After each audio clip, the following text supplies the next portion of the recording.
नीतीश कुमार 20 तारीख को गांधी मैदान में शपथ लेने जा रहे हैं कि भ्रष्टाचार विरोधी नीतीश सरकार की नीतियां इस तरह थीं जिसमें सांप भी न मरे और लाठी भी चमकती रहे। निश्चित तौर पर अशोक चौधरी को हटाना एक सरकार के लिए और जनता के लिए और राज्य के लिए अच्छी शुरुआत का संकेत देगा।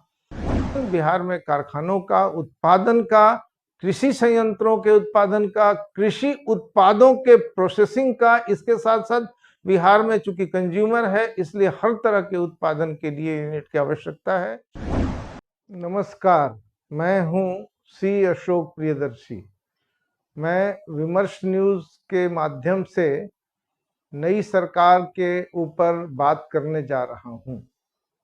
हम लोग नियमित रूप से इस सरकार के कार्यकलापों की समीक्षा करेंगे और जितना जरूरत होगा उतनी समीक्षा करेंगे।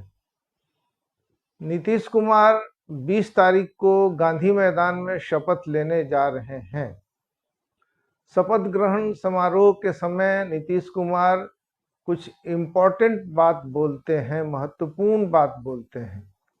इस दफा सबसे महत्वपूर्ण बात है भ्रष्टाचार रोकने के संदर्भ में, परंतु भ्रष्टाचार के विरोध में नीतीश कुमार के जितने भी बयान पहले आते रहे हैं उसका परिणाम मैं इन शब्दों में कहता रहा हूं कि भ्रष्टाचार विरोधी नीतीश सरकार की नीतियां इस तरह थीं जिसमें सांप भी न मरे और लाठी भी चमकती रहे।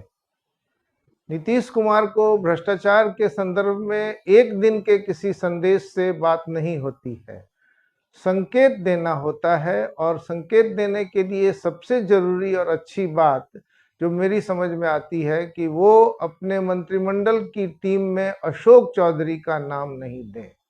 ऐसा नहीं है कि बाकी विभागों का संचालन नॉन करप्ट ढंग से होता है, ऐसा भी नहीं है कि नीतीश सरकार नॉन करप्ट ढंग से चलने वाली सरकार है, परंतु भ्रष्टाचार के जो उभरे हुए मामले हैं, जो जग जाहिर मामले हैं, जिस पर नीतीश कुमार को पिछली सरकार में बोलने के लिए कहा जा रहा था, तो वो है अशोक चौधरी के खिलाफ।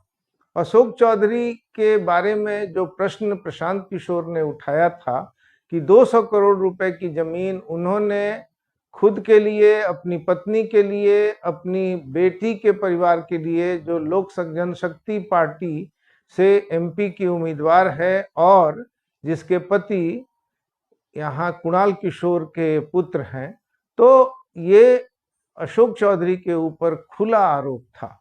और यह आरोप ऐसा नहीं है कि उस विभाग के कार्य संचालन की प्रक्रिया बहुत ट्रांसपेरेंट थी और आरोप लग गया।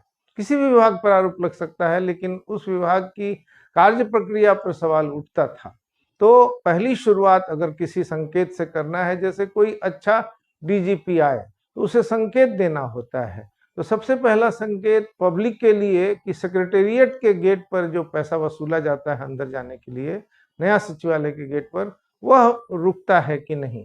इसी तरह से जो घोषित रूप से शराब माफिया से जुड़े हुए लोग हैं उनके साथ क्या होता है। वैसा ही है नीतीश कुमार के संदर्भ में कि उन्हें मैसेज देना होगा और अशोक चौधरी को ड्रॉप करना एक अच्छा मैसेज होगा।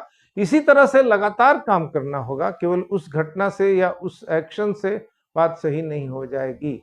ये बहुत आसान नहीं है, लेकिन उनकी तरफ से सोचना हम लोगों का काम नहीं है। नीतीश कुमार सरकार में आए हैं, उसमें उनकी टीम ने उनके लिए काम किया, हर टीम के स्तर पर आए हैं, लेकिन उसमें से निश्चित तौर पर अशोक चौधरी को हटाना एक सरकार के लिए और जनता के लिए और राज्य के लिए अच्छी शुरुआत का संकेत देगा। उसके बाद नीतीश के मंत्रिमंडल में एक निर्णय और करना है, वह है उद्योग के संदर्भ में। पिछली बार नीतीश कुमार शुरू में वो आरजेडी के साथ थे, फिर भी तो ये उलटफेर हुआ। इस उलटफेर में शाहनवाज हुसैन उनके कुछ समय के उद्योग मंत्री थे। शाहनवाज हुसैन ऐसे उद्योग मंत्री थे जो पद पर आने के बाद पहले के सभी उद्योग मंत्रियों के मुकाबले उद्योग की एक दृष्टि रख पाए। यही नहीं बल्कि उनका फॉलो अप एक्शन हुआ। उनके समय में कोई ऐसा कारखाना नहीं खुला, उनके समय में एक बॉटलिंग प्लांट पेप्सी का खुला, वह कोई बहुत नहीं है, बिहार में प्रोडक्टिव यूनिट की जरूरत है और उस पर हम बराबर बोलते आए हैं। हम बोलते आए हैं कि पुराने जो उद्योग हैं उनको खोलना होगा, मुंगेर गन फैक्ट्री को खोलना होगा। शाहनवाज मुंगेर गन फैक्ट्री पहुंच गए थे। हम लोगों ने, विमर्श न्यूज ने मुंगेर गन फैक्ट्री पर तब प्रोग्राम बनाया था जब मद्रास में एक तोप कारखाना खोला गया। तो हम लोगों ने प्रश्न उठाया कि बिहार के मुंगेर गन फैक्ट्री वाले कैंपस में ये कारखाना खुलना चाहिए वहां पर। तो ये इसी तरह से रसवंती उद्योग, इसी तरह से फूड प्रोसेसिंग उद्योग, उसके विस्तार में नहीं जाऊंगा आज के दिन। इस पर हम लोगों को बराबर मौका मिलेगा। सरकार की जो घोषित नीतियां हैं उनकी समीक्षा करने का मिलेगा। और ऐसा नहीं है कि उद्योग ही सबसे प्रमुख है, कृषि विकास की पूरी योजना के साथ आना होगा, पिछली योजना को रिव्यू करना होगा। तो नीतीश कुमार को शहनवाज, तो अब ये बात भी है कि यह उनके हाथ में नहीं है। भारतीय जनता पार्टी एक सहयोगी दल है, प्रमुख दल है, और उसके लोगों को तय करना होगा। लेकिन नीतीश ये अगर कर पाए तो एक अच्छा मैसेज जाएगा। इसके बाद रोजगार को प्राथमिकता देने वाले विकास नीति को स्ट्रेस देना होगा। बिहार में डेवलपमेंट हो रहा है, सीमेंट, कंक्रीट, इन सब का बहुत ही कंस्ट्रक्शन का काम हो रहा है।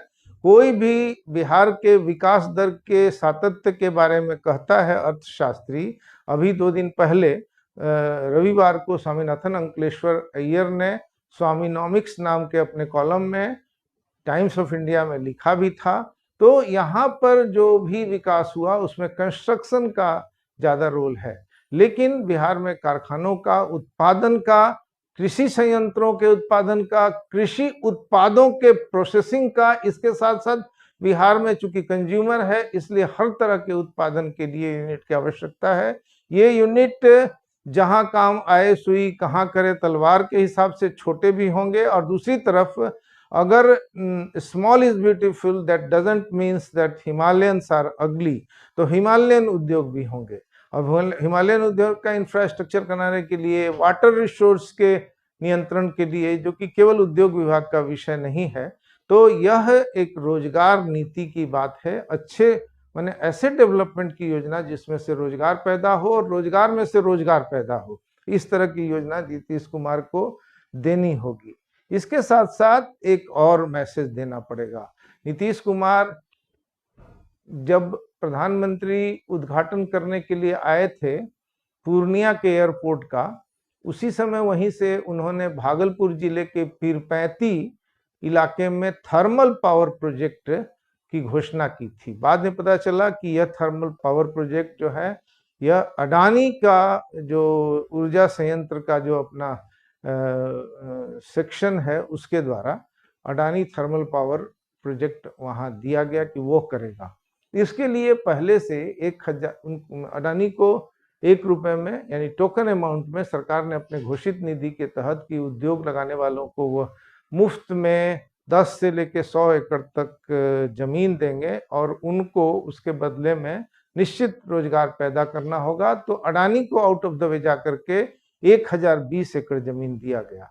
उसकी जमीन सरकार ने अधिग्रहित कर ली थी और उसमें 2013 के नीति के तहत और फिर 15 के नीति के तहत उन लोगों का मुआवजा फिक्स कर दिया गया था। अब उनको मुआवजा लेना है और जमीन खाली करनी है। वह अपने आप में विवादास्पद प्रोजेक्ट भी है क्योंकि वह धनहर और माने ये फलों के गाछी का इलाका है।